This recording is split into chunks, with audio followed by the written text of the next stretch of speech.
We have to talk about Liverpool being title challengers. They've crept up the league. A lot of people are sleeping on their result against West Ham, which I think was very, very impressive.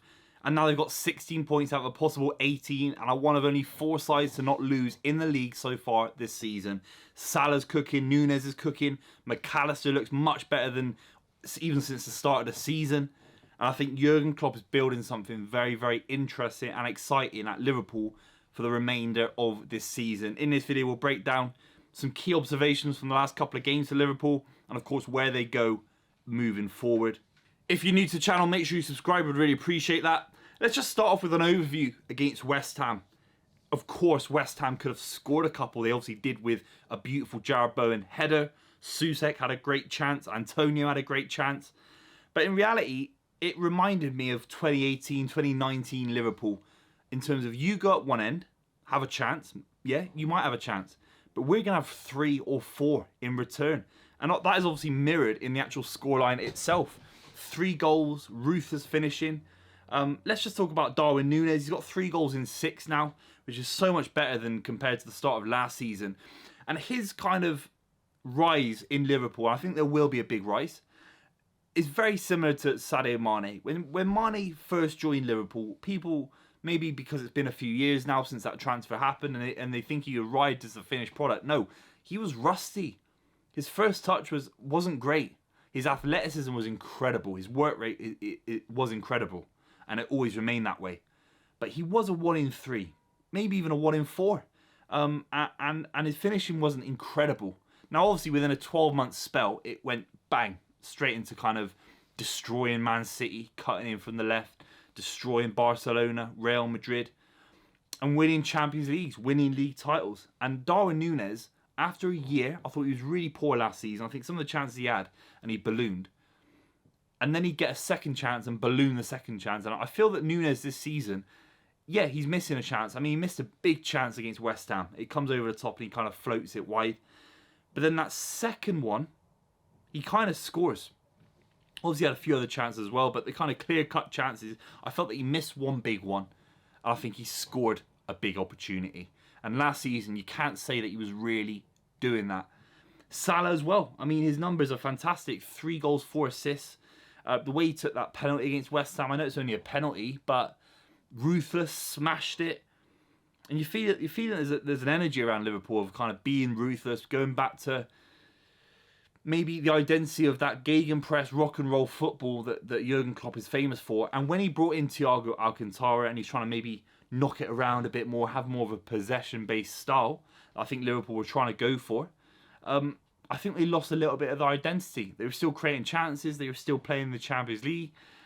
And then they dropped out of the league. I think Jurgen Klopp's got nothing to lose. He's achieved everything you can achieve with the relative budget that Liverpool's got, especially against Man City. Look at Chelsea, United, even Arsenal.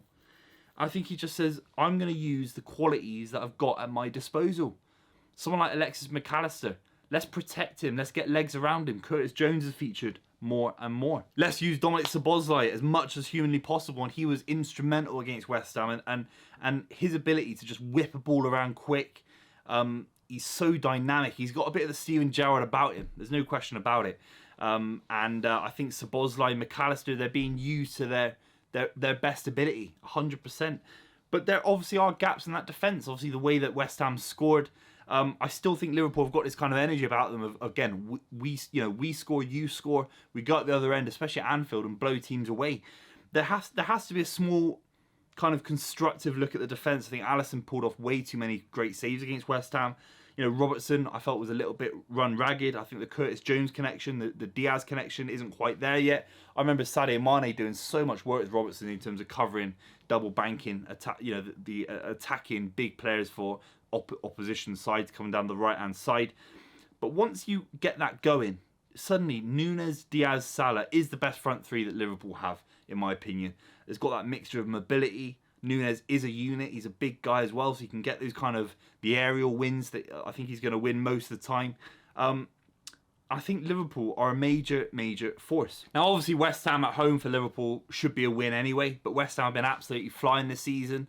They outperformed everyone. They've been so defensively rigid and really aggressive defensively, and Zuma's been fantastic. And then you look at Ward-Prowse and Jarrod Bowen, they're having great seasons. So Liverpool dealt with them well, but I'm really impressed with how Liverpool dealt with, you know, an early setback against Wolves. I thought they managed that game very, very well. A tough Molineux Stadium, of course, coming back from behind against Newcastle. It's definitely returned. I think it's helped that the likes of Thiago Alcantara has not really been around. I think it's helped that Fabinho, Henderson, Milner have all left. I think it has given a lot of belief to that Liverpool side because these players want to play for Liverpool. McAllister wants to be there. He doesn't want to be on the beach, you know, in Saudi Arabia putting his feet up. And I'm seeing that belief from the Liverpool side that got so close to getting 100 points and obviously won the league with 99 points. And then I look at the fixtures they've got coming up and what is the reality for some of these games. I think Liverpool go to Spurs and beat them.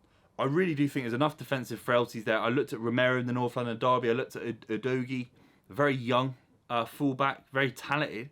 But you can definitely get this midfield. And if there's any issue for Spurs in terms of the James Maddison slight knock in the North London derby, I do think Spurs are in a world of pain for them being able to get up the pitch. Think about McAllister feeding in Diaz, the amount of space behind Pedro Porro, for example. I think Liverpool can definitely go to Spurs and pick up a big win. And there's a couple of other big fixtures as well, of course. The one that's on the horizon for me, for obvious reasons, is Man City Liverpool at the end of November. Now, I know I'm getting ahead of myself. It's a few months to go. But if City were to lose that game to Liverpool, I think that's the one game I think Liverpool could really put a real marker in the Premier League title race. I think City beat Arsenal without Rodri. Can City beat Liverpool without Rodri? I'm not so sure, and obviously he should be back by then. But Liverpool got the ability to bypass the beauty, the kind of the cuteness of the Man City midfield with pure aggression. I mean, back in the old days, I mean, I'll say it like it was 4 or 5 years ago now. Liverpool didn't win by outpassing City. They won by 1-2 passes through midfield, beating the man, and then the first time whip ball from Trent, for example, the first time whip ball from Robertson, Salah, Mane doing things first time, Firmino having unbelievable performances. So the Man City Liverpool game is the real tester. I think they'll go and beat Spurs. I really do. And the fact they've got only 2 points less than City, who I think have been robotic, I think they've been mechanical and very ruthless in their own right, says a lot about where I think Liverpool are in the Premier League title race. Make no doubt about it. I think Liverpool are here to stay. They've got a young squad. I even think in January you could see them making additions. I think they're only at the first phase of this new Jurgen Klopp era. And I think to start, if they beat Spurs, they beat Man City and some of the relatively easy games they've got in between, Forest, Luton, Everton, Brighton away, I see Liverpool getting maximum points in those games. That's just my opinion. Let me know what you think in the comments down below. Are Liverpool title challengers or not? And make sure you subscribe to the channel if you're new.